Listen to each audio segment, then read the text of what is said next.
Assalamualaikum warahmatullahi wabarakatuh. Izin memperkenalkan diri. Nama saya Ade Suryadi.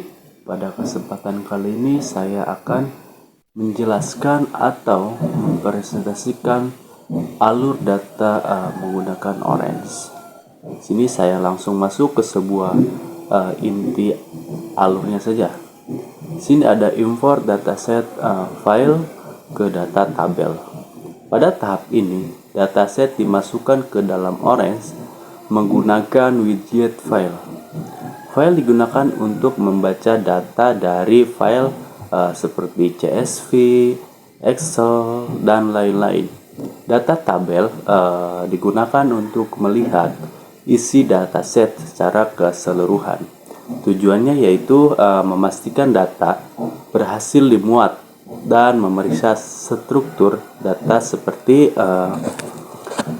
jumlah atribut, tipe data, nilai kosong, serta distribusi kelas. Kemudian di sini ada processing data. Processing data, widget ini digunakan untuk memberisikan dan mempersiapkan data sebelum dilakukan pemodelan.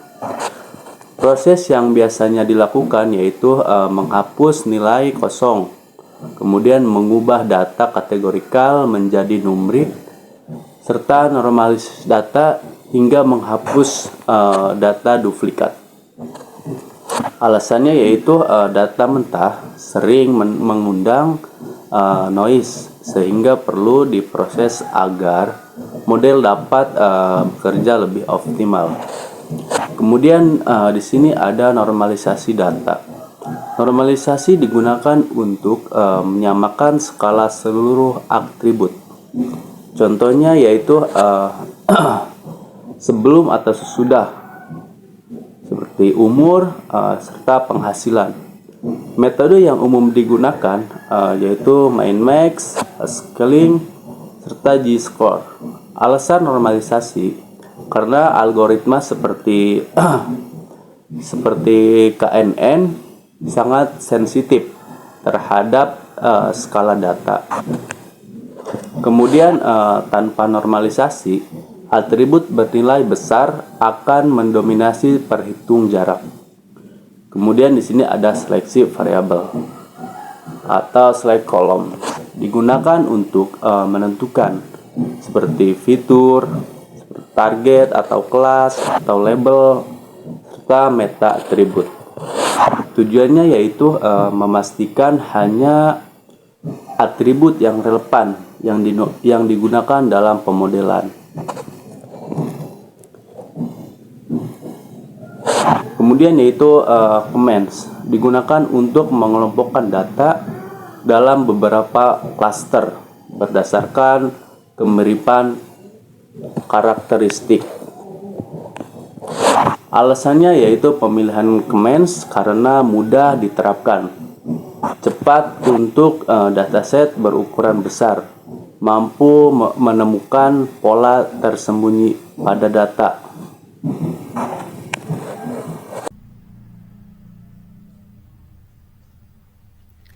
Oke, baik. Assalamualaikum warahmatullahi wabarakatuh. Perkenalkan, saya Muhammad Irwan.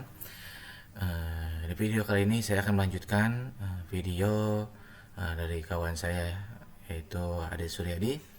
Baik, langsung saja ke poin intinya ya.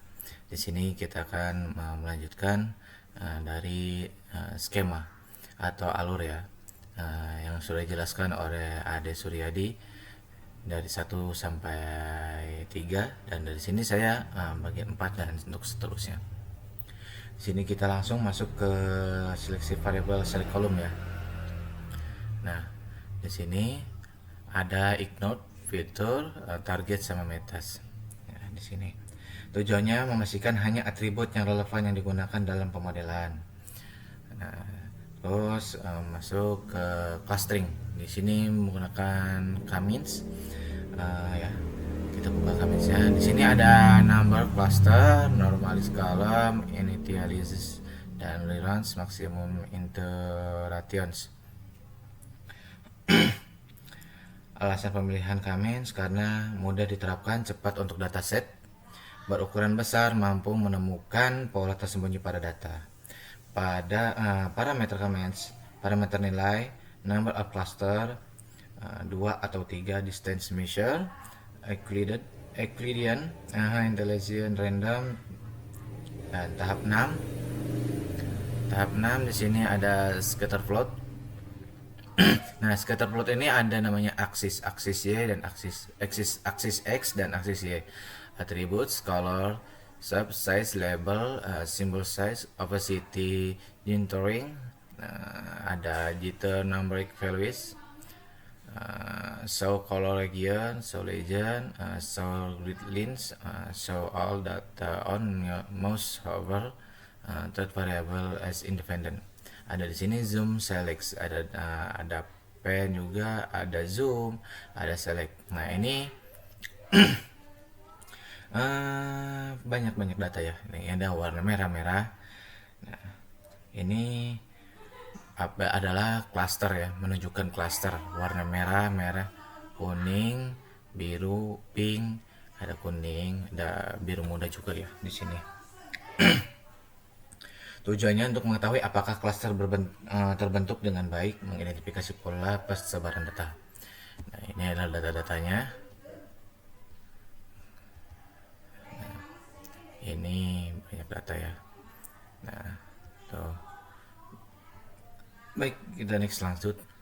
Lanjut ke mana nih? Tahap 7 klasifikasi ya. Di sini menggunakan KNN.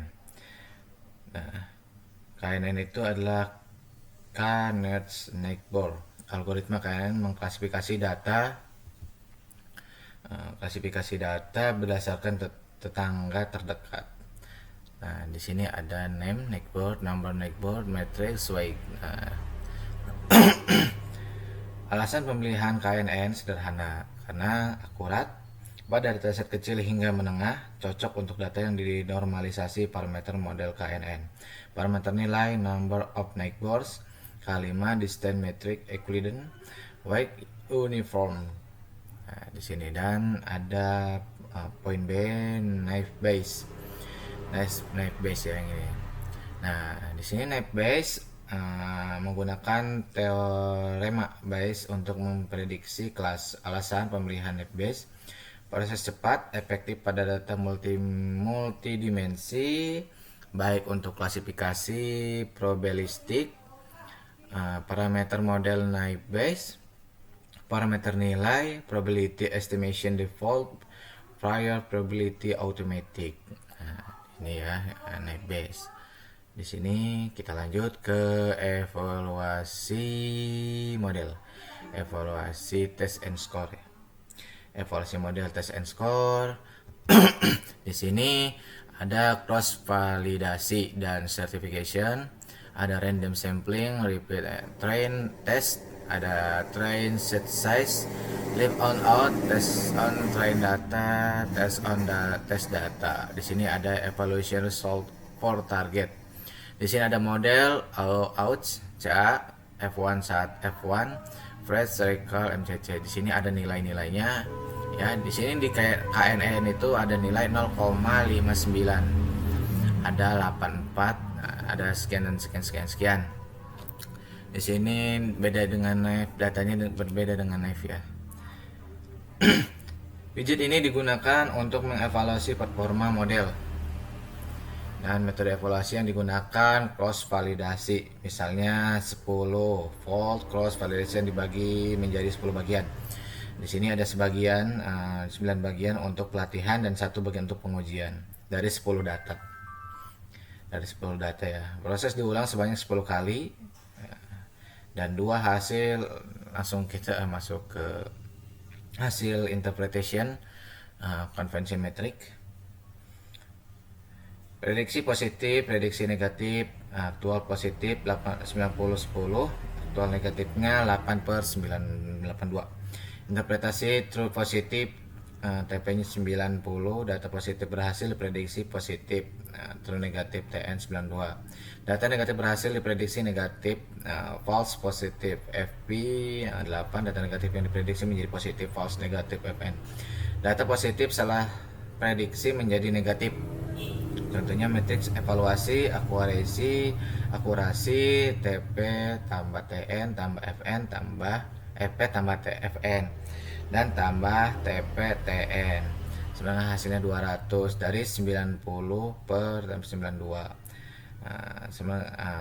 Di sini 91 sama dengan 91%. Artinya model mampu memprediksi dengan benar sebesar 91%. Ya, kita lanjut ke tahap interpretasi heat map. Ya, kalau nggak salah udah pernah dibuka. Di sini uh, ada color match clustering, split by annotation and legend, annotation, column annotation dan race. Di sini ada namanya kayak sejenis bagan ya, cuma terbalik. Harusnya vertikal ya. Ini harusnya horizontal, ini karena dia vertikal.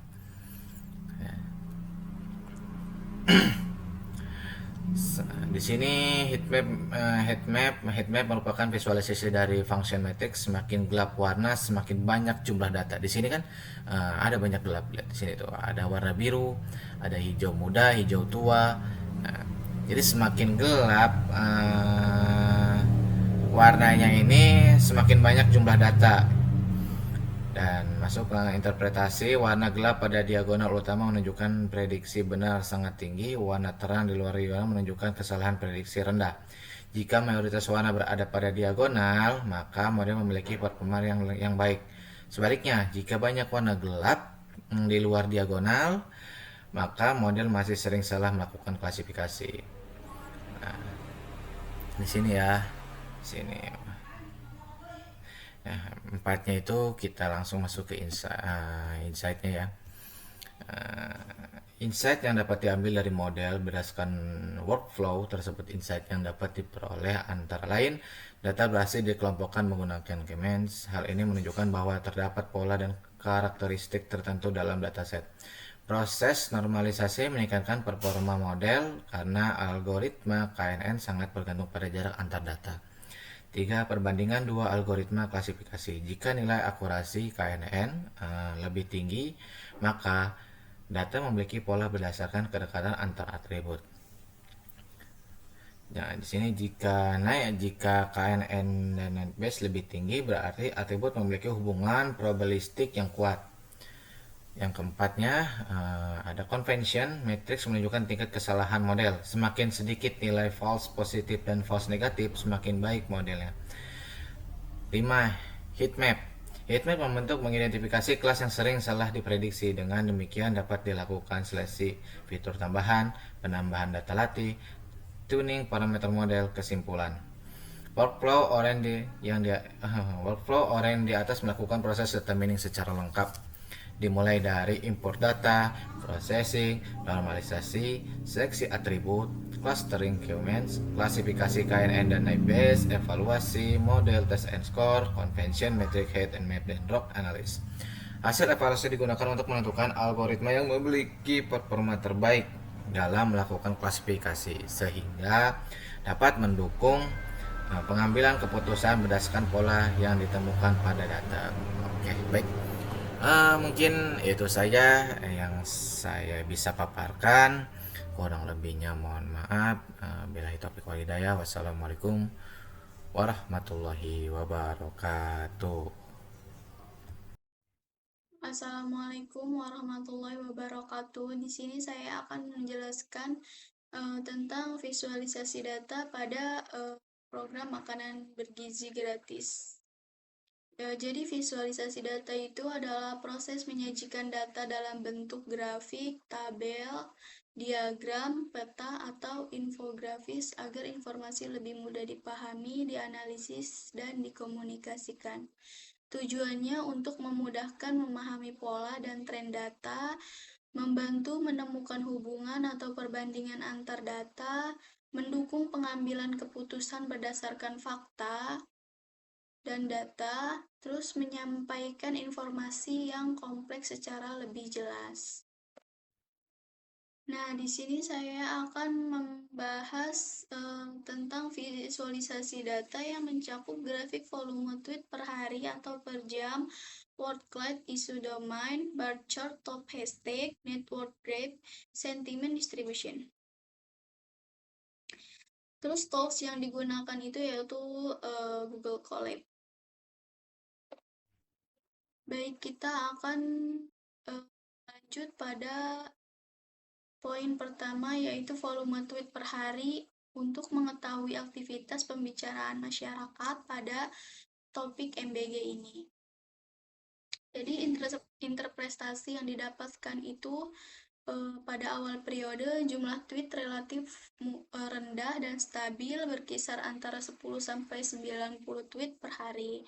Terus memasuki awal Februari terjadi peningkatan signifikan pada volume percakapan.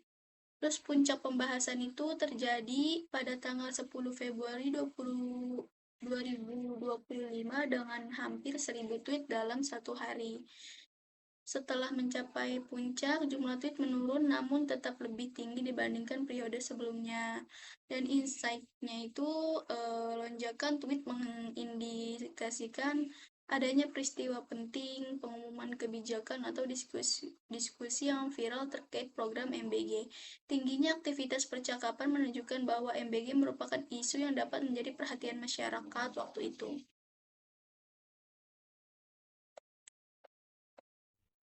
Lanjut pada poin kedua yaitu ada word cloud, yaitu mengetahui kata yang paling sering muncul. Jadi word cloud ini menampilkan kata-kata yang paling sering muncul dalam tweet, eh, seperti semakin besar ukuran kata, semakin sering kata tersebut digunakan. Interpretasi yang dihasilkan pada kelompok kami yaitu ada kata yang paling dominan adalah makan, siang, gratis, gizi, program, makan gratis, presiden, Prabowo.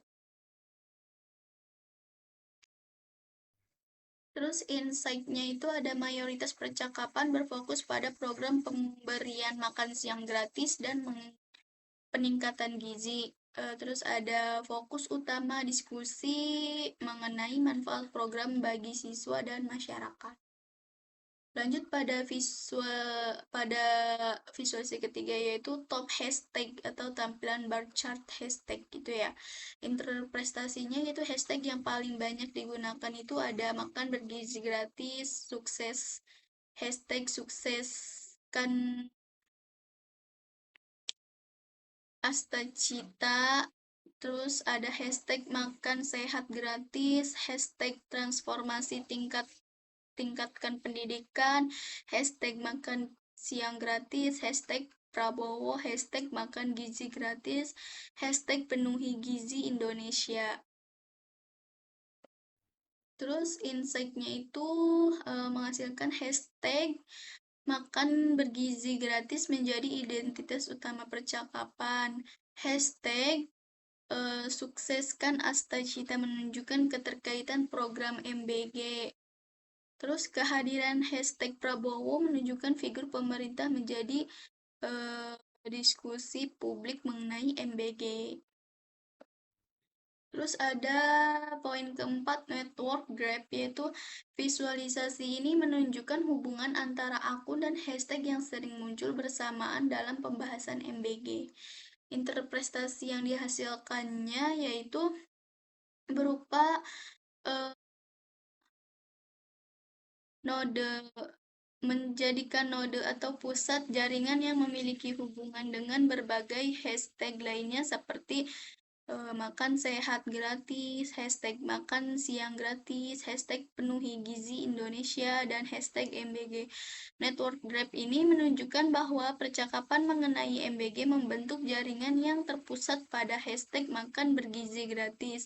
Hubungan antar hashtag mengindikasikan bahwa masyarakat tidak hanya membahas aspek makanan bergizi, tetapi juga mengaitkannya dengan pendidikan, kesehatan, dan kebijakan pemerintah. Terus ada poin kelima yaitu distribusi sentimen. yaitu untuk melihat kecenderungan opini masyarakat. Jadi total data pada kelompok kita itu terdapat 2.955 tweet yang sudah di cleansing. Presentasinya itu ada positif 89,85%, netral 7,82%, dan negatif 2,33%. Interpretasi yang didapatkan itu berupa sentimen positif mendominasi hampir seluruh percakapan. Hanya sebagian kecil tweet yang bersifat negatif. Terus tweet netral umumnya berisi informal, berita atau pemberitahuan tanpa opini tertentu. Dan insight yang dihasilkan yaitu mayoritas masyarakat memberikan tanggapan yang positif terhadap program MBG. Kemudian dukungan publik terhadap program ini cukup tinggi. Dan yang terakhir, kritik dan penolakan terhadap program relatif sedikit dibandingkan jumlah dukungan yang berlaku. Jadi kesimpulannya itu program MBG ini menimbulkan banyak hal-hal yang positif, namun juga banyak kritikan yang kurang dari masyarakat.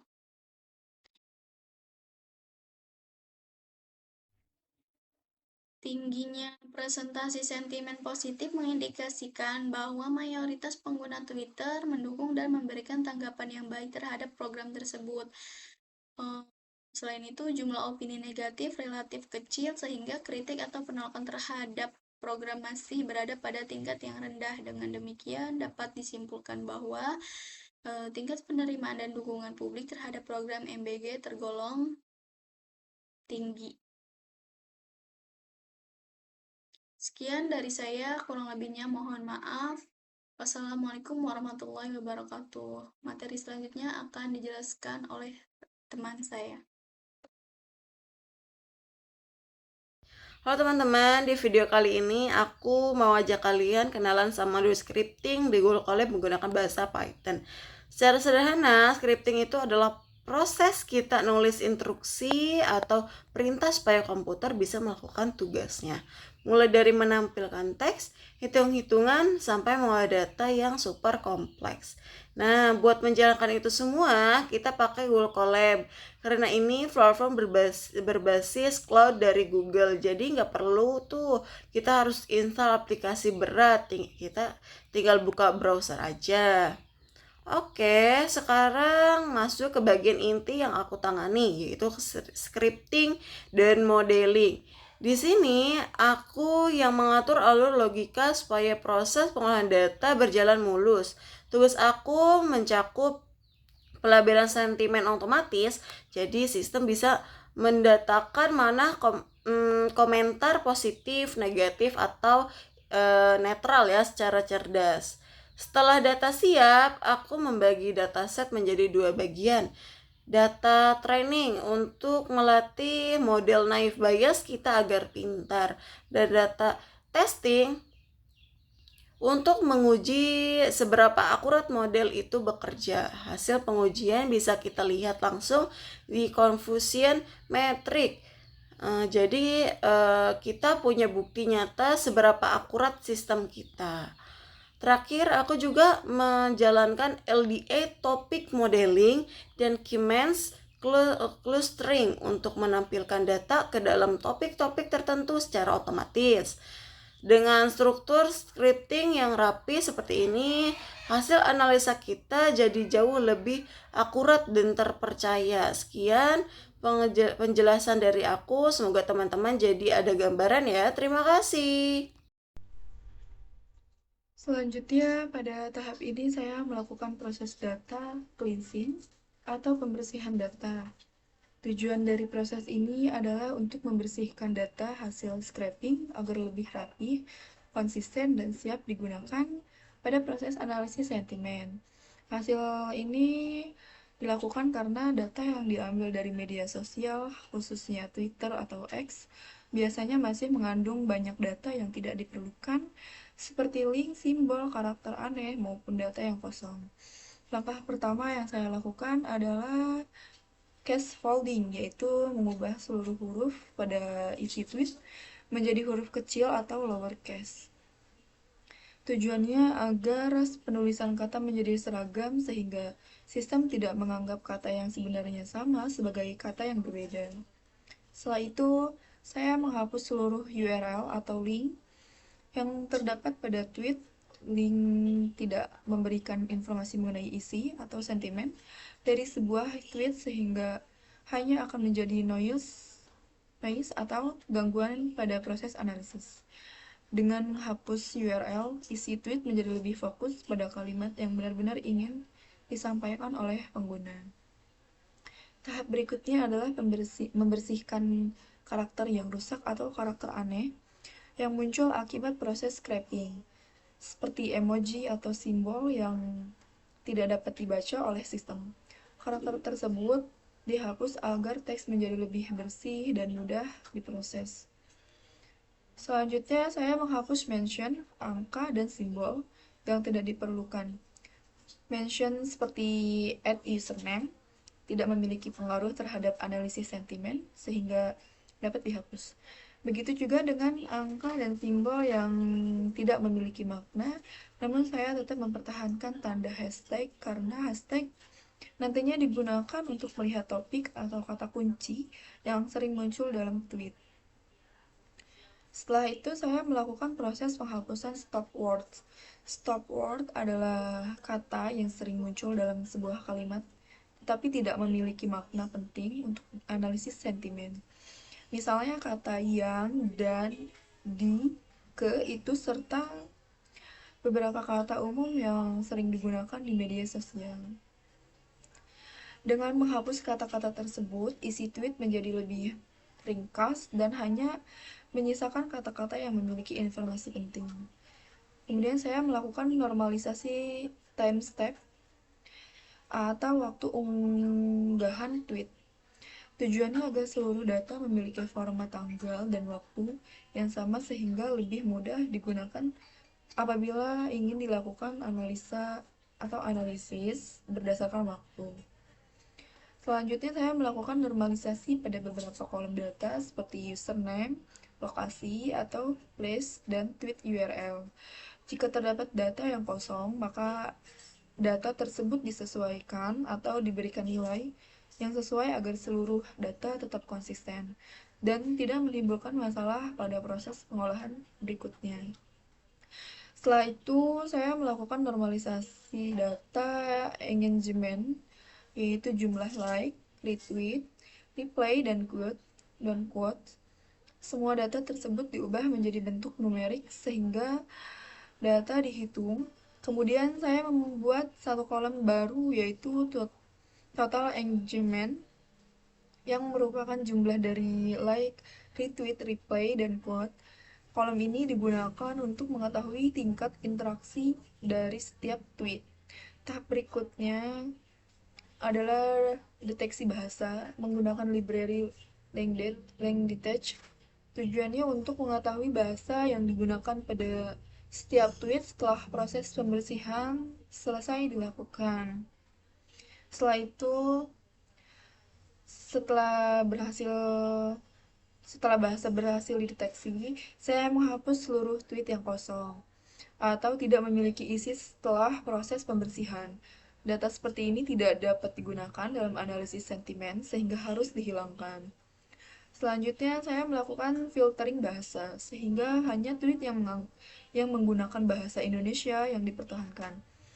Hal ini dilakukan agar analisis sentimen lebih sesuai dengan tujuan penelitian dan tidak tercampur dengan tweet yang menggunakan bahasa lain. Setelah proses filtering selesai, saya melakukan penghapusan data duplikat. Jika terdapat 2 atau lebih tweet yang memiliki isi yang sama setelah diproses pembersihan, maka hanya satu data yang dipertahankan. Tujuannya agar tidak menjadi perhitungan ganda yang dapat mengaruhi hasil analisis. Kemudian saya membersihkan kembali seluruh kolom teks untuk memastikan tidak ada karakter yang tidak diinginkan, sehingga seluruh data benar-benar bersih dan siap digunakan. Tahap selanjutnya adalah pelabelan sentimen. Pada tahap ini, setiap tweet diberi label positif, negatif, atau netral berdasarkan kata-kata yang terdapat di dalam isi tweet. Jika tweet mengandung kata-kata yang bernilai positif, maka akan diberi label positif. Jika mengandung kata-kata yang bernilai negatif, maka akan diberi label negatif. Sedangkan apabila tidak ditemukan kata positif maupun negatif, maka tweet akan diberi label netral. Terakhir, saya melakukan ekstraksi hashtag. Semua hashtag yang terdapat pada tweet dipisahkan ke dalam kolom tersendiri sehingga dapat digunakan untuk mengetahui topik atau kata kunci yang paling sering dibahas oleh pengguna. Berdasarkan proses data cleansing yang telah dilakukan, jumlah data mengalami perubahan. Awalnya terdapat sebanyak 5,019 tweet hasil scraping. Setelah dilakukan pembersihan data, penghapusan data kosong, filtering bahasa Indonesia, serta penghapusan data duplikat, jumlah data yang layak digunakan menjadi 1,36 tweet. Hal ini menunjukkan bahwa proses data cleansing berhasil meningkatkan kualitas data sehingga data yang digunakan dalam analisis sentimen menjadi lebih valid, lebih bersih, dan menghasilkan analisis yang lebih akurat. Mungkin itu saja yang dapat saya sampaikan. Berikut ini menjelaskan cek jumlah sentimen. Di dalam sini kode ini digunakan untuk menghitung jumlah data pada setiap kategori sentimen. Pada hasil yang muncul terlihat di sini sentimen netral 2955, tipenya IN64. Selanjutnya adalah visualisasi sentimen. Di sini visualisasi kode ini digunakan untuk membuat grafik batang. Tujuannya supaya distribusi sentimen lebih mudah dipahami secara visual. Kalau nanti hasilnya positif 400, negatif 300, netral 2255.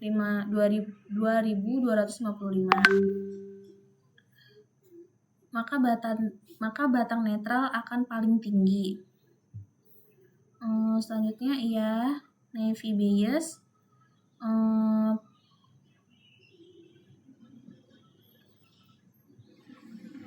Berikut ini langsung menjelaskan tentang naive Bayes. Pada tahap ini dibuat model naive Bayes, kemudian model dilatih menggunakan data training. Tujuannya supaya model dapat mempelajari pola hubungan antara kata-kata dalam tweet dengan label sentimennya. Selanjutnya, kamus sentimen. Di sini kode ini digunakan untuk membuat kamus kata positif dan negatif. Contohnya kata positif, dukung, baik, bagus, manfaat, sukses, sehat, bergizi, bantu, dan gratis. Artinya kata-kata tersebut dianggap memiliki makna positif. Sedangkan kata negatif, enggak, tidak, buruk, jelek, korupsi, masalah, kecewa, kurang, gagal, protes, susah, mahal, merupakan kata yang menunjukkan sentimen negatif. Nah, di sini ada